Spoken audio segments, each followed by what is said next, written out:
Yeah, yeah. Yeah, it was a cool little spot. We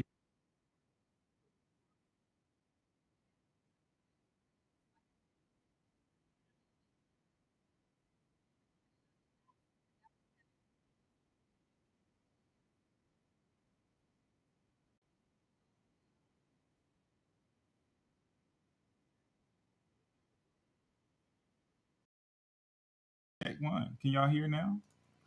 Oh, can you hear us now? So and maybe I mean who else? Everybody else. Let me know. Somebody give me a shout out.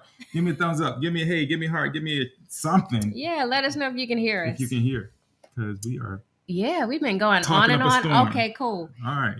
Yeah, who knew? Hey, Jeff Moffitt Jeff. and Timothy Jones, thanks for, Hey, for Pastor, joining us. welcome. So we got to run that all the way back. So we started at the top and you guys couldn't hear us. So hey, Shelly Wilson, thanks for being here. Shannon, thanks for being here and rushing home to be here. We're always glad when you and Lady T drop in. Indeed. Clarence Howe, always glad when you join us. Yes. And you said you need some Marriage Shop merch. So check out our page on Facebook, The Marriage Shop, at The Marriage Shop, and right at the top of the page are some links to get you some Marriage Shop merch. Yeah, we about to update that too. Yeah. So, T-shirts, mugs, you Yeah. know, you name it. If you get it, send us a pic and we will post it. Yeah. We appreciate you guys supporting us. Lori A, thanks for being here, Lori Ann. Yeah. We enjoyed talking with you yesterday. We're going It to was talk great. about that just a little bit. Dynasty Blue, oh my Hey, goodness. welcome. I just loved loving on Frank and Forrest and seeing you guys. It's been too long. And so it's just, you know, yeah, we're just glad you guys are here and we're glad to be back. So we were saying, and we're glad to be back. And, Yeah, you know, yeah. But please keep your babies away from Wendy, right? Wendy just got to grab the babies. Everybody keep your babies away from Wendy. All right. Well, I can only grab them when they're like babies. I know, exactly. We can't get, I mean, I don't need babies running off. It might be another, a new millennial miracle. You know what I mean? Yeah. I don't need no miracles happening. Well, he was so cute. He was so cute. And, I mean, he wasn't having it though. No, he wasn't. He was like, who are all these people and why are they in my face? I think everybody just wanted to descend on y'all and love on y'all. And yeah. Anyway. And so, like I said, hey, it's Monday. I'm Mike. I'm Wendy. Yeah. She's so beautiful. Don't you agree? That's where we were. Where we were. So yeah. Oh, he says, I got the grandkids. Oh my. Yeah. Oh yeah. See, that's what's up. So, all right. Yeah. What happened? You good? Yeah. Who knows? Okay. Yeah. So we're back in Evans and it's hot. We're glad to be in Georgia. Last week we were in Florida. It was awesome. You said it was quiet. It was super quiet. Yeah. Yeah, it was until fighter jets. Who knew? It was, you heard some jets go way over here, and it's like, oh wow, look, those are fighter jets. That's awesome. And then all of a sudden, it was like, HE double hike 6 breaking loose, jets like flying over like the area. So apparently, it's a training area for the Air Force, I think. Yeah. Maybe I don't know. It's kind of crazy because we're like real ex-military, Army people. And it was like, okay, you don't want to be awakened by the sound of a fighter, like a F-14 or F-18, whatever it was going by, F-18 going by. You don't want to be awakened by that. But once it's like, wait, I think that was, and we're like running to the window just trying to see how cool is that? Cool. All of you guys that went out there and saw Top Gun, the new release, I was driving by the movie theater and I was thinking, man, we still need to catch that. We still haven't caught Top Gun. Yeah, but there's something really cool about that. Yeah, I don't know who to blame about that. I blame my children, but that's another story. Yeah. So, we're back. Morgan's back. So our daughter turned 20 officially last Friday. Yeah. And she went to New York City to spend some time with one of her friends. And it was just good. So our baby is 20 years old. It's unbelievable. 20 years old, our baby. I remember the day she was born, of course. Right? Yeah. And so to just be sitting there at 20 years, it's it's something. It kind of gets your attention. 20 is kind of a milestone. Yeah. It kind of gets your attention a little bit. And so last week we were talking about, even, training up children in the way they should go and when they're older. It's the when they're older part and being able to release and let them go and and let them discover some things on their own, because most of what you're going to pour in is in there already, right? It's like the cup is full. All the extra you're trying to pour in, it's just kind of flowing over the edges at this point. Certainly for us, we're at that stage. And so, it's an interesting time of reflection. It is an interesting time of reflection. And one of the things that I said last week was that basically everything that you're going to pour in and everything that they're going to receive is done by the age of 7. And I didn't mean for it to sound like there's nothing else going in, or that it all happens at 7 and there's no other growing, learning, imparting, any of that, if it came across that way. But the truth is, kids are constantly developing. Our children are developing throughout their lives. And I thought that one of the points that we hit that has been confirmed recently was this whole idea of their brain continuing to grow and mature even up through the age of 25. That's true. Yeah, that is a thing. We really, that actually in the, I won't get into it, but it's a relatively new discovery, if you will, in the last, say, 20 years or so, where we really have begun to understand that the brain continues to develop into the mid-20s, which explains why even after you're a college graduate and you're like, what were you thinking? Yeah, that's why. That's it right there. Anyway, but we got Donnie, Sherry. I know. And they had their grandson, Miles, 15 months old. So I know you guys had your hands full. So we're glad you're in here tonight. Brianna Barksdale, thanks for joining us. And Nakia Hopkins Grays, always glad when you guys can drop in. So so we're back in the marriage shopping. I think even when we were talking about letting them go, right? Let your children go, raise them up in a way that they should go. And when they are older, they shall not or should not or will not depart from it. And this whole idea of letting them go. But there were people saying, oh, we're going to need a part 2, right? There's just so much that you can pack into that. So that's whether you have little ones going to daycare or preschool for the first time, or preparing your kids to go back to elementary, middle, high school, or taking those kids to college, the ones that are being launched from your house, going off to college for the first time on their own. There's always this process. And even beyond college, if you have children who maybe went to college and then came back home, launching them into their first place. It's when you're officially and, for at least we think, forever out of our home. Right. Well, that's funny. Yeah. So, yeah. I mean, a lot of people tell me that forever out of our home thing, it's like you shouldn't even settle down into that idea for a good while until because they end up coming on back. Right. Yeah, but whether you're going to, college, Shannon said, his daughter, 20 years old, went to Air Force boot camp. I think that's heaven. Correct me if I'm wrong on that. Yeah. But Shannon has what age you stop buying gifts? Yeah. That's funny. I don't know. That's the thing, bro. Yeah. But I don't even know. I think it depends on what you guys decide on, right? So we try not to prescribe or dictate or direct how things should happen in your homes. It's a conversation between you and your spouse to determine what your reality is going to be, right? So if you come up with rules like you won't date till you're 16, or you can't wear skirts that are shorter than your fingertips can reach, or we're only going to celebrate every 5 years with a birthday party, or once you reach the age of 18, all gifts are cash. I mean, whatever cash, that is. Yeah, I don't even know. But I can tell you that we haven't hit that point. Tell you that. Even though cash is easy, they like cash, but our kids like gifts. What's your kid like? I don't know. Yeah. But our kids, they like gifts, but they don't like all gifts. And you kind of know, right? Which is why I'm a little hesitant to even make an attempt, unless it's like a lot, because, it's like, okay, thank you. And you find that thing sitting on the shelf. Although we bought like this record player. I thought it was a really cool record player. And I thought my daughter thought it was cool, but it kind of sat there for a while. It did. And I'm like, man, I'm about to get my record player. That's a nice record. Take it back. And then, but she actually loves that thing now. So anyway, that's another story. Yeah, Let's get into it. What's the Pierce nose? Shannon, I don't even listen. I'm not even the Pierce nose rule. I don't even know. That's one of those things. Yeah, it's what you make it, right? We have nieces. I think all of our nieces have nose rings. Is that right? Yeah, I knew a bunch of them did. I guess they do. Yeah, all of our nieces have nose rings. Our daughters don't. It's just a matter of choice. Tattoos. Most of our nieces have tattoos, but our daughters don't, that we're aware of.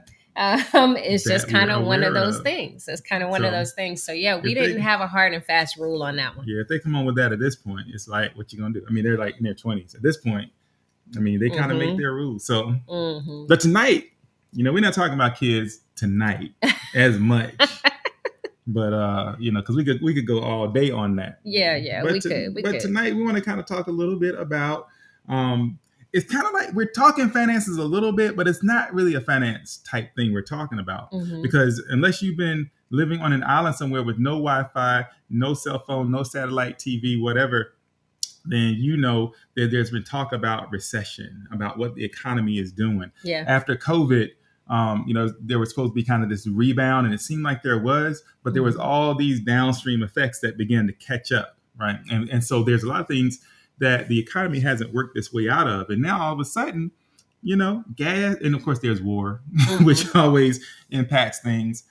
So now gas is, expensive, going down. But I was talking to a friend of mine the other day, and he was like, woohoo, $3.70, baby, like celebrating $3.70. A year ago, we'd have been like, oh my goodness, $3.70 for gas? There's no way. I mean, we gotta ride bikes more, right? Oh my goodness. And so relatively speaking, we are better than we were a few months ago, worse than we were a year ago, right? But that's just gas. Food, if you look at what you're paying for things, if you're paying attention, prices are going up. You're paying more for produce, more for meat, all that. And we were traveling one time, and I always get like a share size bag of M&Ms, and I noticed that they tried to get tricky on me, right? They took the share size bag, they increased the price on it, and they made it smaller. Typically, they'll do one or the other, the little retail tricks. You can like reduce the packaging, you buy a few ounces, charge the same price. But or you increase price a little bit, and people don't feel it a whole lot. But they did both, and so I'm like, what do you take me for?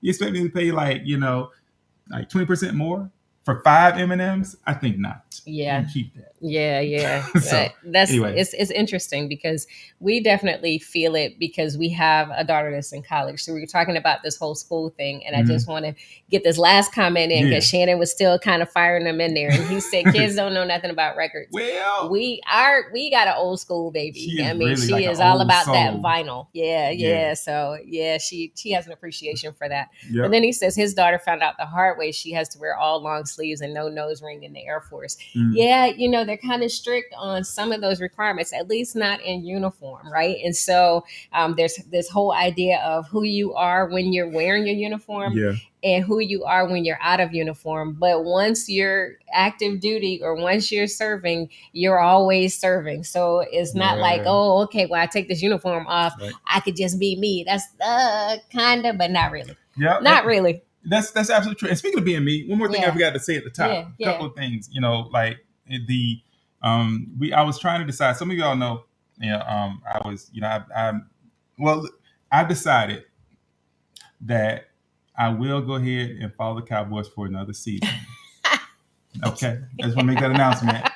It's if you're a Cowboy fan, you know the challenge, and I believe that I have earned the right to get on and off as I see fit. It's not even a bandwagon. Like when you've been on as long as I have, it's like it's a condo, right? It's an apartment building. And I say apartment because I'm just a small piece of the whole big picture in the Cowboy Nation. But oh my goodness, I've been there for a long time. I'm settled, but sometimes I think I just gotta depart for a little while and think about my options. So I've been thinking about options. We're going into the preseason, so I decided, you know what? Why not? Yeah. So I mean, it's one more season, y'all. I'm in there again. Let's go. It's that time of year, so y'all know. I mean, that the conversations shift. I think every week last year for football season, we were talking about what game was coming up, and we were talking football. We're going to try not to hit you with that much football this time. John McNeil, thanks for joining us. What's up, John? Yeah. We hitting you with football though. Just a little bit at the beginning. That's funny. Bear with us. Lori Ann said, "LOL Cowboys." #Go Bucks. Yeah. You know what? Don't you even? I'll give that to you, Lori Ann, because you're in Tampa or whatever. You know what I mean? I give that to you, but whatever. That's so funny. John said he almost divorced them as well. That's kind of funny. It is a love-hate relationship, right? No, it's a love-hurt relationship. Oh, that's good. Right? That's good. I don't hate them, but they hurt me. You know what I mean? Yeah. Time after time, but it's okay. One more time. We're going to do it. Let's go. So this whole idea. So we were talking about kids, letting them go off to school, college, all that stuff. And, so we're all over the place tonight. Yeah. But it came around to them being in your pocket, right? Still. And how long are they in your pocket? And, when do you stop buying gifts and all that? And that all really kind of relates to finances. And I was saying that our youngest daughter is going into her 3rd year at Syracuse. And we kind of jokingly say we've already bought her a house. We have. It's a nice little house. Yeah, with what her tuition has cost to attend this Institute of Higher Learning, right? Yeah. And so it's one of those things where college is not a guarantee, but we know from the time that you have children to the time that they leave that they are going to cost you something, and some cost more than others, right? And so this whole idea, you mentioned the recession and finances. I mean, finances is such a huge topic when it comes to marriage. Marriages either thrive based on finances, or sometimes marriages end up in divorce based on finances. Finances are one of those things. Finances are one of those things. It's an area that is a sticky point for a lot of people, right? We've talked about, like, are you a spender or are you a saver? We've talked about spending habits. Remember, we had a conversation in the past about, I shared that article about the guy who was out buying brand new cars, but he didn't have a job, I don't think. And he was spending his wife's money. He wanted her to spend more money and had an attitude about it. I mean, we talked about those things in our spending habits and our lifestyles, right? Yeah. This whole idea of we need to be able to afford the lifestyle that we've created or we've amassed or we've established. But in the midst of a recession, I mean, does it really mean all bets are off? And Well, yeah, go ahead. It can. I think that it's important to understand. People talk about coming together and creating budgets and being in agreement and all that. And I don't think that oftentimes we start at a place where we really seek to understand where our spouse, like where their mind is around money, right? Like what makes them comfortable, what makes them happy, like how do they look at money, like really. And I'll tell you, for Wendy and I, like what we've learned over the years, for example, is that Wendy is very much, hey, tell me how much money I need, and tell me that we made $1 over that, and I can sleep at night. Right? That's pretty accurate, right? I mean, for the most part, yes. Yeah. I mean, all right. If that's changed, you can let me know. No, But that's I'm just saying it's close, right? I don't need much more than what we need to have to be able to live comfortably and not be concerned about it. Be able to pay our bills. Yeah, be able to pay our bills. It's covered, right? You want to know it's covered. I, on the other hand, am like a mess. Like, how much can we amass? It's not necessarily a greed thing. It's more of a like getting cushion, right? And cushion and options. Those things are important to me. Yeah. Right. Yeah. Where it's like just because we are covering what we need to cover, that to me can be a little unnerving, right? Because it's like, okay, we're covering what we need to cover, but I need to be thinking about what's happening 5 years away, 10 years away, when we retire, what, and even when we're gone, what happens, what's next, right? Yeah. And so it's kind of different ways of looking at it. And so coming together, two people who kind of are on those planes in terms of how you think about your finances, that requires a lot of conversation. That requires a lot of kind of, I don't know, developing and shaping over the years in terms of how we do it to land in a place. Because when you think about it from the entrepreneurship standpoint, it's like, okay, let's go conquer the world. When I start talking world talk, Wendy is like, the whole world, right? I mean, so it's a different mindset versus, I think we're good. We don't, do we have to go that far, that fast right now? Type thing. Yeah. I mean, and I think what you're kind of describing really relates to risk, right? Relative risk, whether it's in spending or it's in saving or it's in investing or however you're managing your money. And I think it's important to say that a lot of that is informed by early childhood, how you were raised, what your parents did and what they established, and how you learned to manage your own money, right? And so I absolutely grew up in an environment where we were check to check. It was paycheck to paycheck each month. I mean, literally, and maybe a little bit more than that. But there wasn't a whole lot of splurging beyond that. It was making enough to cover the bills. And so, it is one of those things, right? My mother was a single mom. My dad did pay child support, but it was very much check to check, month to month. And there was no talk of investing. There was no real long-term beyond savings bonds. There was no real and a retirement plan. There was no real talk of investing or establishing generational wealth, right? And so it's hard to break out of that mindset and those habits when that's what you become accustomed to. Is how you were raised, so to speak. And as you start to make your own money, one of the first things I did making my own money in the Army was to get savings bonds. Because they said this is a good idea, and that's what my parents did. So yeah. And it's a little different because your dad was an investor in many ways, or at least was not afraid to invest. Well, yeah, I mean, my dad's what I would consider kind of a conservative investor. You know what I mean? 401k type thing, company account, things like that. In terms of kind of aggressively doing other things, my dad was very, very financially conservative. You know what I mean? So I would think the way that he looked at finances really aligns pretty closely with the way that you evolved to look at finances, right? But You know, for me, it's kind of like looking at even the relationships in the family, so to speak. It's like, you know what, maybe there's another way. Mm. And so, Yeah. trying to consider another way Mm-hmm. is what I've tried to do. Mm-hmm. But I think that, when we're looking at things like recession, and especially, by the way, y'all, I'll say this. If you're looking at the news for all of your information on what's happening with the economy and whether we're in recession or not in recession and all that, Mm-hmm. you probably need to expand a little bit, quite a bit actually, Yeah. in order to get ahead of things. So you can kind of think about the bigger picture, because in recession, when things are kind of going off kilter, there's always little opportunities in there. But a lot of times we go into protection mode, right?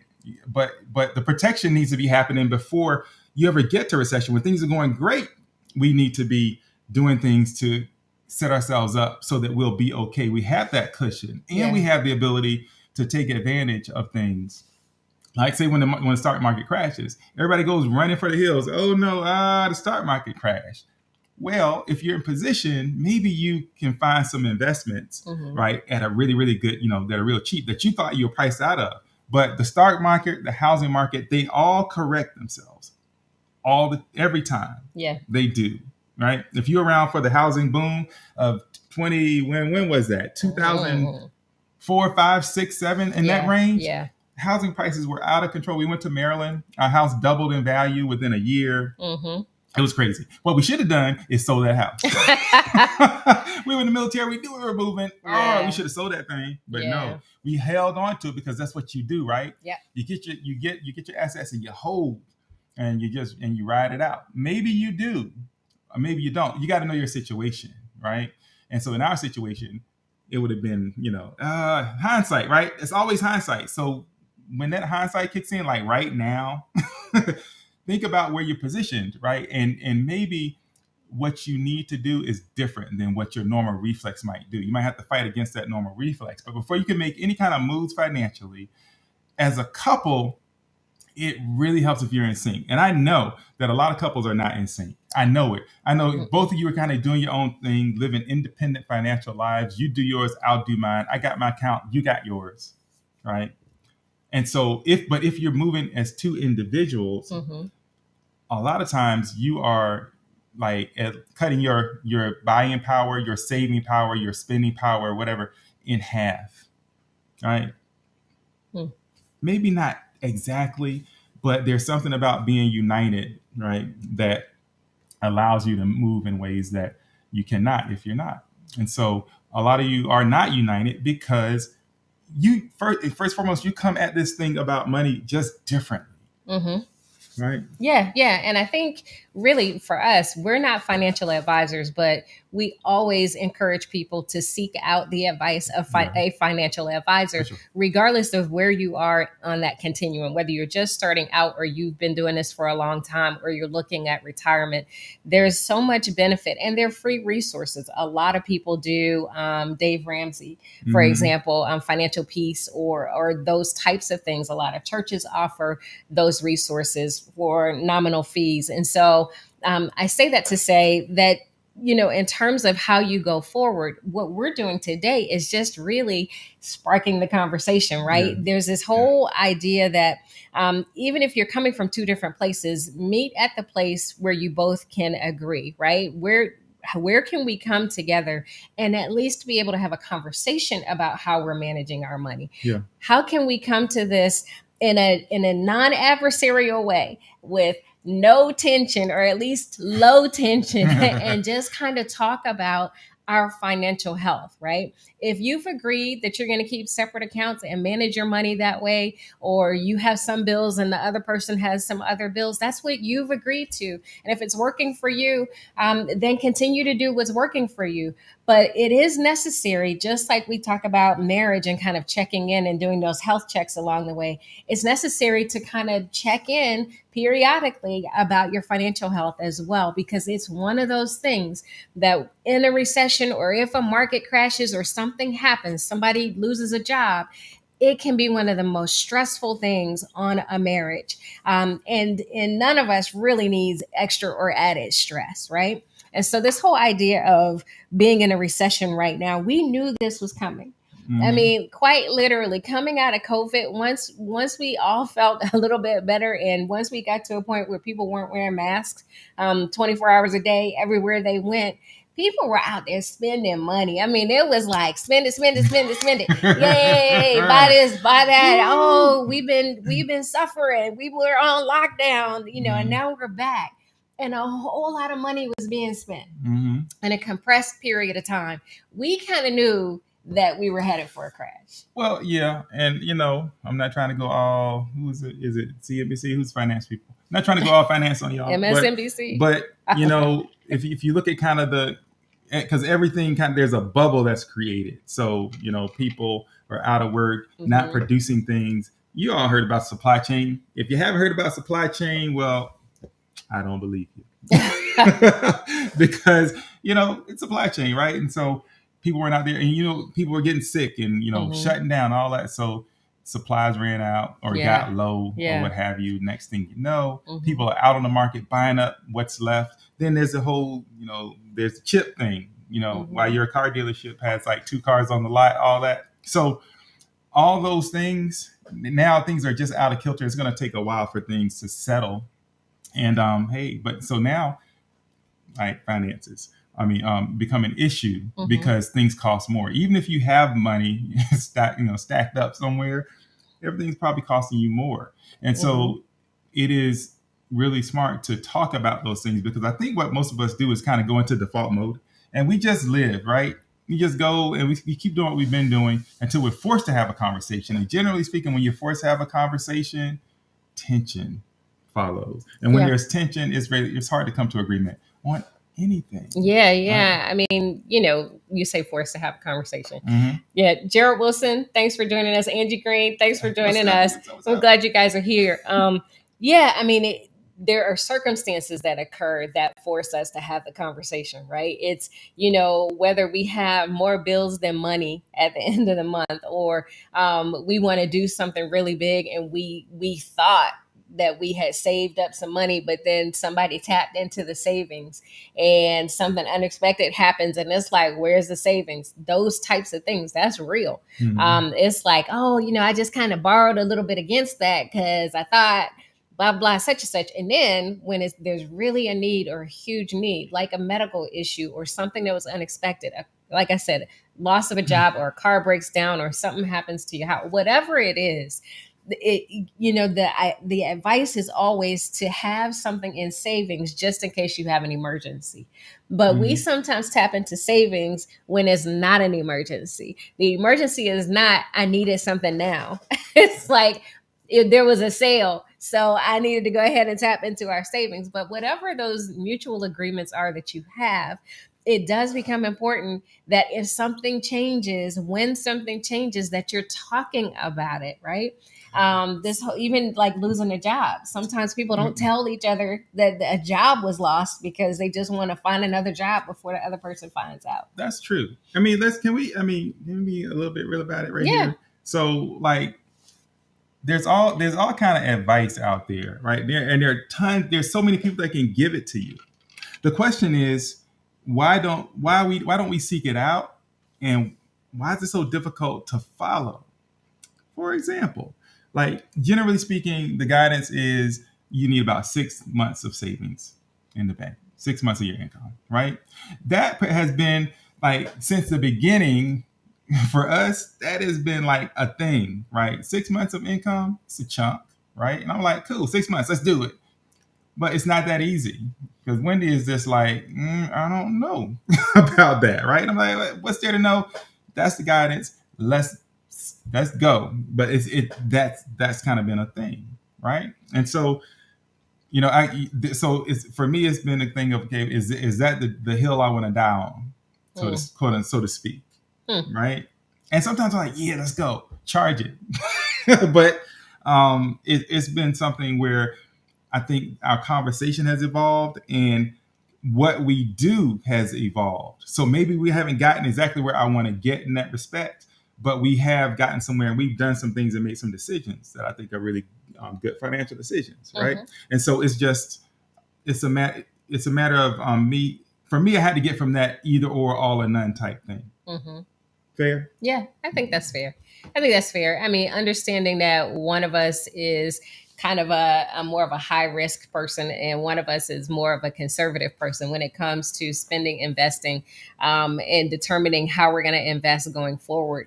All of those things, we're just different in how we handle money. And it's so interesting because I handle the day-to-day money. Mike handles the taxes and the investments and the major money, as it were. And it's kind of an interesting thing how that even evolved, and whether it's just our own personal finances or our business finances, but there are just so many different arms and ways that we've had to grow. We've recently really kind of reflected on how much money and time we've wasted over the years, right? In the 24 years that we've been married, really kind of looking back on things that we thought were a good idea at the time. I mean, how many houses we bought or how many cars we bought, all those things. Whether or not we kept or sold those houses for that matter. Whether or not we kept or sold, when we kept or sold, and how we felt about that. And so we are still figuring it out. We don't have it all figured out, which is why I said we're not financial advisors, but we know how to at least get you to start the conversation.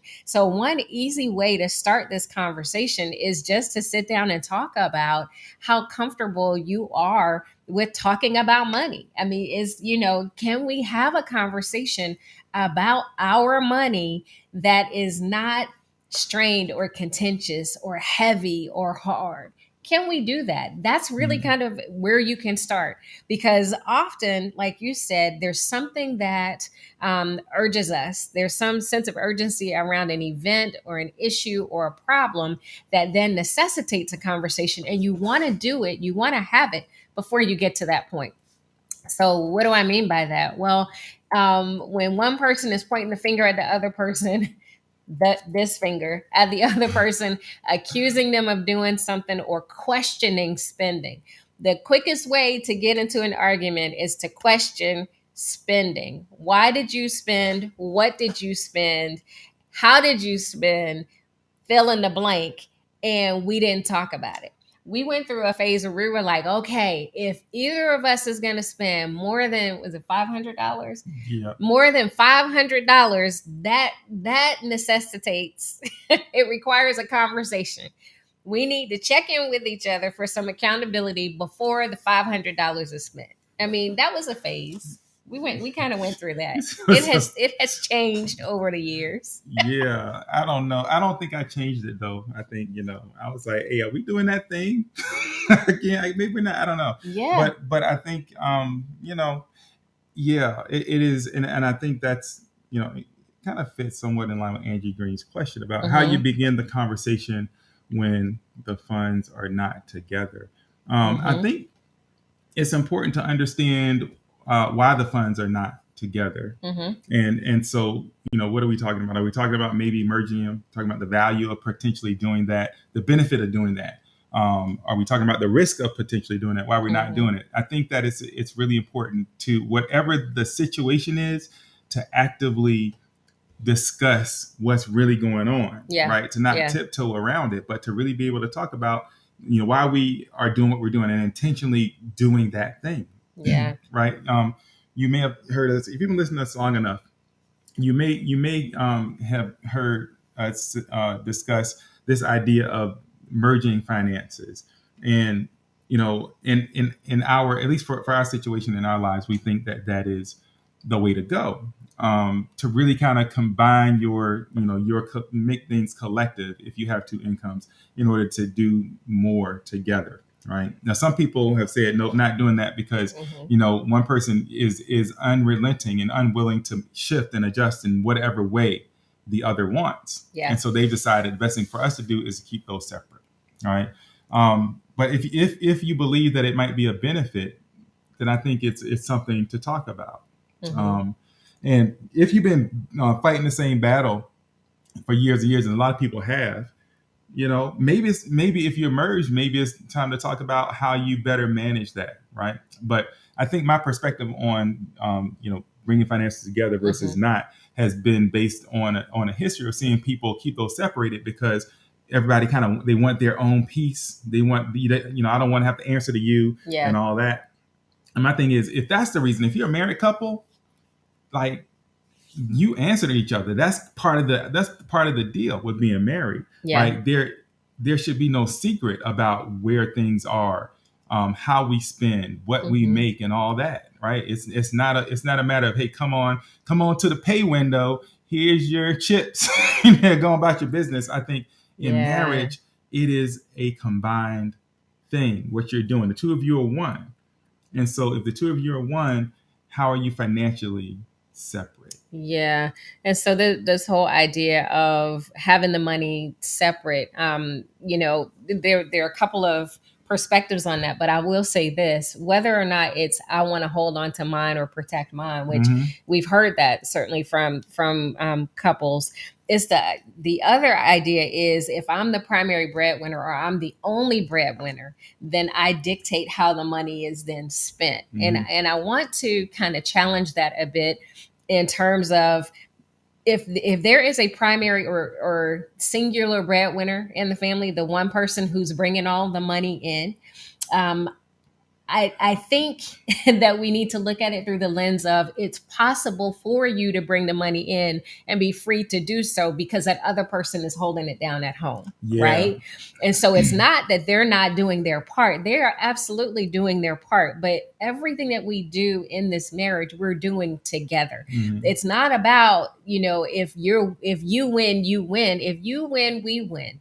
If you lose, we lose. There's no, well, my money is straight. My credit score is, 850. I was going to challenge that too. Is it 850? I'm like, is there 850? Come on, really? My credit score is perfect, and I can't deal with you and your sub 400 credit score. I mean, it just doesn't happen that way. And that's even one of the things that we encourage, if you're not married yet, to talk about as you go in, because being married, just by being married, you can't have an 850 and the other person have a 400. That's right. Again, we're not here to prescribe or dictate how it happens in your house. We're just giving you some things to consider. And a lot of times when people get married later in life, or they come together after they both have their own houses, they've already established their lifestyles, they come together and you make a decision, well, we're just going to keep the money separate because that's the easier thing to do. There still may come a time or areas where you can combine what you're doing, whether that's in the area of investing or a future home or vehicles or things like that. So you do want to have the conversation going forward as you plan for the future. Yeah, I just want to say, being married, a lot of people will treat the marriage finances as if you're like business partners. You're not quite. Being married is somewhat of a different thing than being business partners, right? And so the way that you manage that and come together will often look different. I dare say should look different as a married couple, right? And so if you can't get to the point where there's that transparency, then there's a whole deeper conversation to have there, I think. Andrew said that bringing finances together can makes you closer. It can. And I think for some people it creates tension, right? But generally that tension is almost always based in something that we both brought into the relationship and into our thoughts about how we do money. Matter of fact, given what you're saying, I think we'll probably do a whole thing, a whole evening on the breadwinner, right? Because what happens is, what we've done in marriage is equate money to power, just like everybody else in the world. And I think we got that twisted. And because that power dynamic exists with who brings the money in, then that creates something in the house that can be destructive. No matter whether it's the husband or the wife who is the primary one bringing in the money, right? Because it just does so much about how we think about ourselves and how we think about where we stack in the relationship, who gets to make the decisions about them. All that stuff begins to emerge in marriage. Because we dragged in something from outside and let that begin to work in the relationship. We're gonna talk about that. Tonight. I mean, I think we should, because again, why is there tension? Is because let's be honest. Number one, we don't like to be checked. Nobody likes to be checked. Nobody likes to be questioned. Yeah. I want, as an adult, I want to be able to spend the way I want to spend or buy something that I want. Yeah. And it's so interesting because my dad really kind of established with me this allowing yourself to every now and then just splurge a little bit, just because you can and you should, and it's healthy. And sometimes it's okay to just get something because you want it. Thank you, Gary Underwood. Yeah, everything's not based on need. Everything isn't about bill to bill to bill to bill. And, money is for food, is for provision, is for roof, is for gas. Hey, listen, only. Stop talking about my daddy, okay? Yeah, so I'm just saying.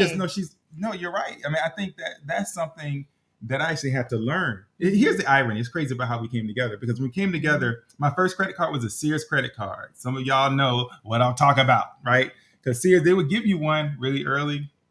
And it's like, what am I going to get at Sears? I don't know, but I found it and I spent. And then, of course, you get to college and they throw a couple more credit cards at you. By the time I met Wendy, I was kind of working my way out of some credit card debt.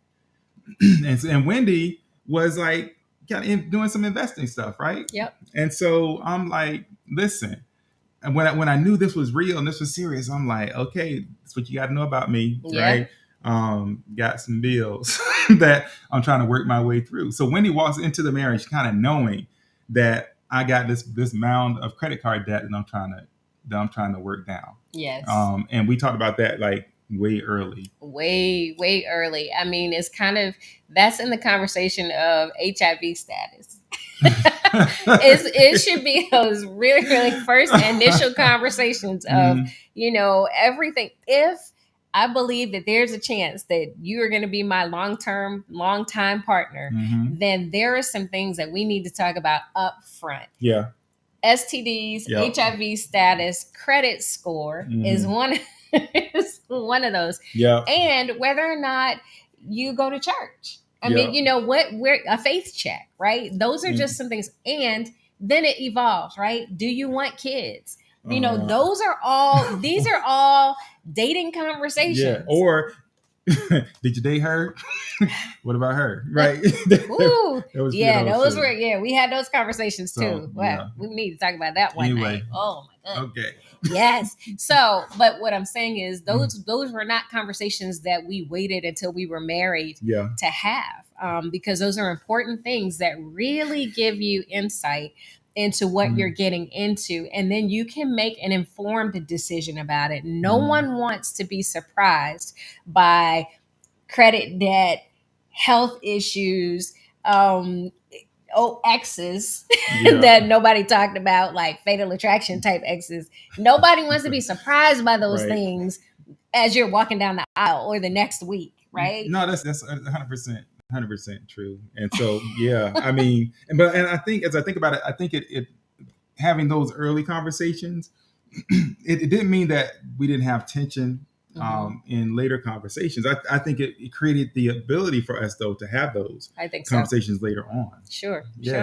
And so I saw, I see Justin Smith in here somewhere. Oh, did you? Oh, yeah, the Super Smith Adventures. Yeah. Oh, he said the chat is open. That's so funny. Yeah, they're coming in on YouTube. Yes, sir. Yeah, we appreciate that. He said, "Do you know Jesus?" yeah. I mean, at the surface level, right? These are all things that you don't wait until you're there to have conversations about. And even now, as we really have an awareness of how things are changing socially and in our world and in the environment, having conversations about same-sex sex prior to coming into your relationship. And I say that not as a loaded statement, but as a loaded statement, because we've been talking about people claiming that they're bisexual or pansexual or just exploring or open to anything. Those are conversations that you want to have up front,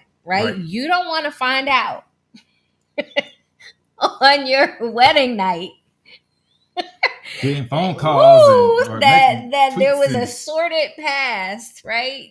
Or at the wedding You got people rolling up talking slow down, about hold past on. relationships. You don't want that. I'm gonna slow you down, right? Because Shannon already said, "Hold on, y'all. Basically, you making me thirsty for what's next." I don't want y'all to. I want to take this thing all the way to the left because we need to have the time it requires to unpack that. All right. You're right. But, okay. But okay. she ain't wrong. I'm just saying I don't want to like hit y'all with that with 5 minutes to go, and then it's like you're right. We got to get into it, but we got to get into it. We talking about recession. We talk about recession, right? What we talking about? What we talk about recession? We talking about anyway. It's but we're talking about things that are uncomfortable to talk about, and it's important early. That muscle you got to exercise early. Talk about the uncomfortable things, the things that are shameful, the things that may even you're afraid that they may turn somebody away and turn them off. Yeah. Then you kind of know what you really got. Yeah. Right. Yeah. I think that a lot of times and it's human, right? It's natural. A lot of us do it. It's just like, hey, you know what? I'm not going to put that out there because you may look at me differently, and you might want to leave, right? And so, but think about it. If you do that, it's kind of a sort of manipulation. I'm going to hold back in order to guide your decision, because if I'm holding back information, I'm not giving you everything you need to make the decision that you. Are you really choosing me? Like for me, are you choosing me for the me that I created for you? Oh, that's good. Say that again. Are you really? And I thought you might say that, so I thought about this one, right? But are you choosing me for me, or are you choosing the me that I have created for you? It's a difference, right? Yeah. And if we're being honest, if you want to give somebody, like truly give yourself to someone and have them love you, you got to give it all to them. So, yeah. I mean, and so we're talking about finances, right? We're talking about in the midst of recession and how that can add a strain to your marriage. COVID added a tremendous strain, and people are still feeling the ill effects of being locked in together when that wasn't the plan, right? But a recession absolutely can introduce some additional strain. And we're just trying to offer you the opportunity to try to really kind of deconstruct it, right? To get at the root of it, or the meat of what's occurring in your household, right? This conversation around finances or spending, people, if you are a spender, a shopper, and you need some impulse control, right? And every time you go out, you call it retail therapy. But if you come back and you're not bringing bags in the house, and you're waiting for the opportunity to take the bags in or put the stuff away, then you might need an intervention. Just saying. But I know just before you let yourself off the hook, you're like, well, I don't do that. I shop on Amazon. So if you're running out to get the boxes before your spouse see that they're stacked up on the porch, I'm just saying, I'm not pointing any fingers. I mean, who among us has not gotten that alert? Ding, package delivered. So I'm just saying. And here it's like, oh, I think that might be my whatever. And then whoever that is goes out, gets it. And if the box is not for them, then they come back in with the box and they're like, well, what did you get? I didn't know you ordered something. That's like, ooh, every day, more often than we'd like to admit. So anyway, I mean, we've been coming at this really kind of allowing a little levity, right? And keeping it light. But we recognize fully that financial issues and challenges and problems can absolutely end your marriage. It is not something that you want to ignore or sweep under the rug. And it's not a conversation or an issue that you should avoid. Again, establishing and trying to have the conversation up front, asking yourselves about how difficult it is, or if it's difficult at all for you to talk about it, identifying time to talk about it, and then to check back in to make sure that you're staying true to what you agreed to. Inviting the help of professionals, right? Seeking out a financial advisor or someone who can offer you that counseling or a class or online, whatever it is, but seeking out advice outside of the two of you, because a lot of the tension can come when one person believes they know the way to do it, and then they just try to force the other person to do it their way. It's always helpful to have someone objective or outside of the two of you provide you some objective guidance on how to manage your finances. That's really, really good advice. In fact, if you're a financial advisor, go ahead, send us your information, because what we're about to offer people, I want to be able to share your information with people. But if you would like us to give you a recommendation about somebody you can talk to about your finances, that can be a third party to just kind of come in and listen to you and help you all get to a common place. DM us. You can go ahead and put something in the chat right now, or you can DM us at the Marriage Shop and let us know, and we'll connect you with somebody who will be able to help you to have a conversation. Because a good financial advisor can be as good as a good therapist for your marriage. Absolutely, it's not even a joke. I see Dante Harmon is in the house. Oh yeah, What's going on, sir? We said we were going to mention that, and Lori said, "I'd rather someone be 100% and let me decide." #mask off. I love that. And Angie says, "You may have said there's some figure if they do so much saving, they are not living." And I love that. That kind of gets to really the root of how we manage money, right? See, because I would say saving gives you the ability to live, right? I'm just saying, because if you're saving, then you're not, because if you're not saving, then you're just kind of always right there, right? You're kind of on the edge of, kind of what people say, living hand to mouth or whatever it is. It's like, saving kind of gives you the ability to live, but it's all about being able to, the word talks a good bit about denying yourself, right? In order to, Jesus, there was a rich young man comes to Jesus and said, "Hey, how can I be down?" I mean, I'm putting it in present day hood language. How can I be down? And Jesus is like, first, like basically sell everything you have and come with me. Yeah. And dude walks away sad because he's like, I can't give up everything I have. But what he didn't know is that sacrifice on the front end had an eternal benefit. And so we have to rethink of this idea about what living is, what real living is. Because when you think about, like, a lot of times when we were most happy and most free, it was without all of the financial, stuff. The stuff that we have, right? Yeah. All of the things that keep us locked down, locked in. I gotta go because I gotta go pay this bill. So I gotta go to work to pay that bill. And so a lot of times I think real freedom and real living is actually when things are more simple and not more complex. Yeah. So. And then I would say too that every now and then it's okay. And of course that's how I was taught, but it's okay to spend a little, right? Maybe budget for that spending. That's the way to do it, so that you are enjoying some of your effort and some of what you've been doing. Hey, Willis Hall, thanks for being here. On? Yeah. Welcome. Because if you never get to enjoy it, I heard a gentleman say today, I was at acupuncture and he was next to me and he said, you can't take it with you. So I took my wife to Atlanta. We went shopping. I'm going to spend it all. That's what I'm talking about. He's probably a veteran. Yeah, he was. But so that's what I appreciate about Mary and Wendy. There's a lot of things that I learned and adjusted in my own life. But the idea that Wendy, she taught me that I could smile in pictures, and it was okay. It was because I was always like, right. But she taught me to smile. But this idea of splurging, like what she said her father taught her, like.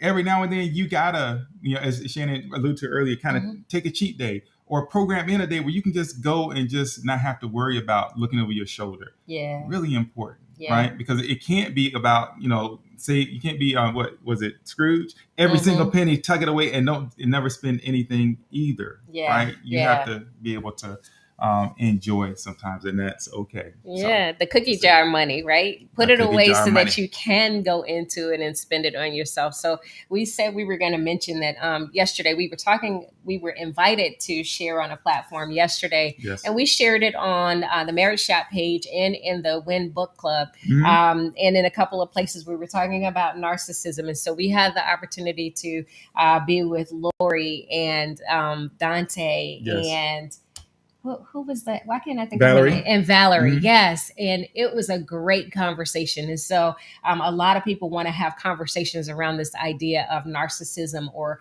narcissistic personality disorder. And so we spent some time talking with them about that yesterday. So you can find that on our pages, but I just wanted to drop that in there. It was good. Yeah. If you go to the Marriage Shop, just scroll down. It's probably just the next item on the feed or so. It's in there, but we enjoyed that conversation. Encourage you to check that out. Yeah. And follow Dante and Valerie Lori. Lori. Yeah, So, they're all right, doing some it's all great in there. things. Indeed. Yeah, so we were all over the place tonight, but we appreciate you guys going on this journey with us. Our time is up. Yeah, it's like way Way up, up. way over time. Yes, So yes. we're getting ready to get out of here. Appreciate y'all, and y'all mind if we pray? I'm sure y'all don't. Heavenly Father, we come tonight just thanking you for being God, thanking you for our time this evening. We just ask you to bless every home represented here, every couple, every family, God. Be with them in all that they do. Help them to move and to speak and to think and to live in ways that are pleasing to you. Help our marriages to be an example of your love for us in the way that we love each other. So we thank you, God. We love you. We pray these and all blessings in your name. Amen. Amen. Amen. Cool. So earlier, Shannon had asked if there was a scripture, did he miss it? And I know you had two that popped up there, but what is the scripture about the camel and the eye of the needle? But that it's easier for a camel to pass through the eye of a needle than a rich man to pass to get to the kingdom of heaven. Yeah. Somebody, y'all look that up. I don't know. I was thinking in this conversation of finances, Galatians 5:22. Okay. Dash 23, which is I said dash 23. Yes. It's the fruits of the spirit, right? Yes. Love, joy, peace, patience, kindness, goodness, faithfulness, gentleness, self-control. Bring that to all your conversations, and y'all yes, be fine. Yes. So that's it. Don't restart the show, Wendy. Don't restart the show. Print it out and have it available before you start talking finances. That's all. All right. Bye, y'all.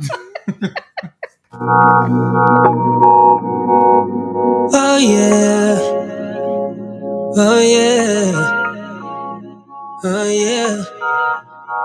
It's your boy JC. I'm in the mood, love. Lately I've been constantly thinking about you, babe. You drive me crazy, yeah. And girl, I want this.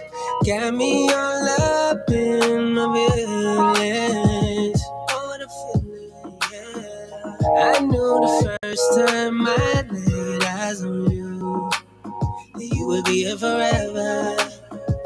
I'm not being arrogant, and I still can't take my eyes off you. 'Cause you made me better, so much better. I'm in the mood to love you for a lifetime. I'm in the mood to love you for a lifetime. Yeah. I love your kindness, I love your confidence. Ooh, you're the finest. So glad you're mine, yeah. I don't wanna be with nobody else. Give me your love, that's all the wealth I need. Baby, you're priceless to me, yeah. To love you for a lifetime. I'm in the to love you for a lifetime, yeah. Promise I'ma be around, I'ma always hold you down. Won't you come and hold me now? Won't you come and hold me now? I just got a new coupe, yeah, I know I got a roof, but I always keep it down with you, yeah. And I know they see, girl, you're my queen, and beauty speaks for itself loud and clear, yeah. So throw it in the air. It's the sweetest sound to follow my ear. And I want the world to know I'll love you forever. And that's a long time, babe. But I got time for you, baby.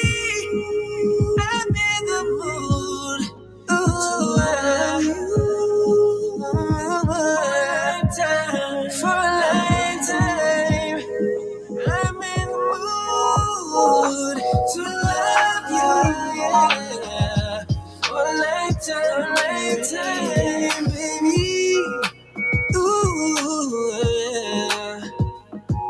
a lifetime. Oh, for a lifetime. Yeah, yeah.